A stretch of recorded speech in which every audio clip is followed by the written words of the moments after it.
All right, today we are digging into a data summary that was prepared for the Milwaukee NAACP, and it really paints a clear picture of poverty in the city.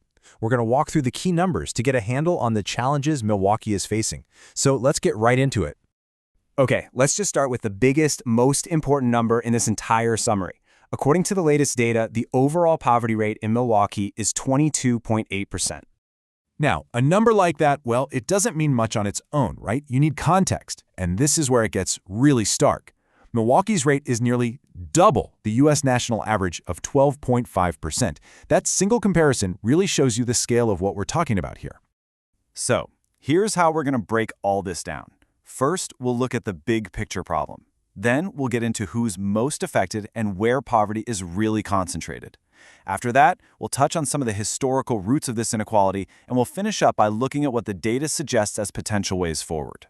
So let's start with that first big piece, the city's overall poverty problem. I mean, what does that 22.8% actually look like for the people living there?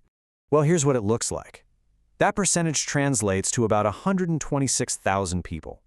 You know, it's so important to remember that these aren't just statistics on a page. They represent real individuals, real families, facing some pretty serious struggles every single day. And that leads to a really critical point. This issue doesn't hit everyone in Milwaukee the same way. So for our next section, we're going to dig into the story of disparity and try to answer the question, who is really bearing the brunt of this? And wow, when you look at the breakdown by race, the disparities are just impossible to ignore. The poverty rate for Black residents is sitting at nearly 30%. For Hispanic residents, it's around 25%.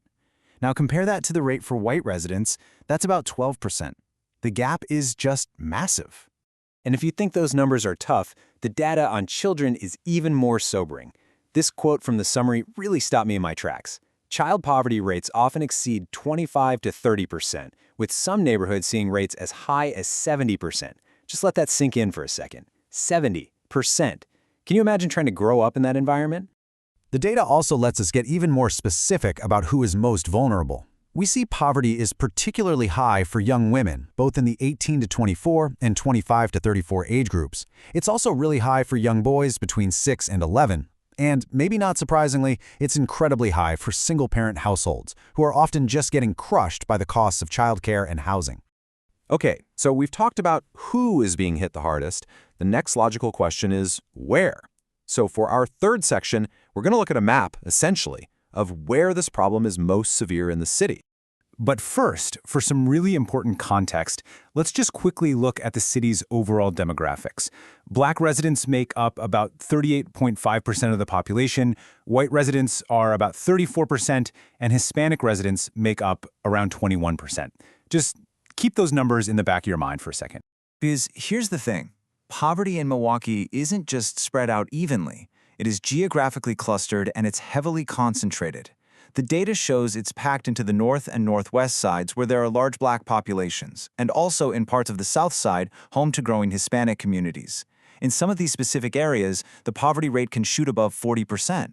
And when you see a map like that, you have to ask yourself, why, right? Why those specific neighborhoods? It's not a coincidence. So our fourth section digs into the historical roots of this inequality. Well, the summary points to a few major structural factors, and these aren't new problems. We're talking about roots that go back decades. Things like deindustrialization, which stripped away those stable, good-paying manufacturing jobs. Then you have the legacy of historical redlining. You know, those policies that literally drew red lines on maps around minority neighborhoods and denied them loans and investment. That, of course, led to ongoing residential segregation. And on top of all that history, you have current challenges like gaps in education. Okay, so that's the problem, and those are some of its very deep roots. It's a lot to take in, but the summary doesn't just stop there. It also looks at potential ways forward. What does the data suggest could actually help change this picture?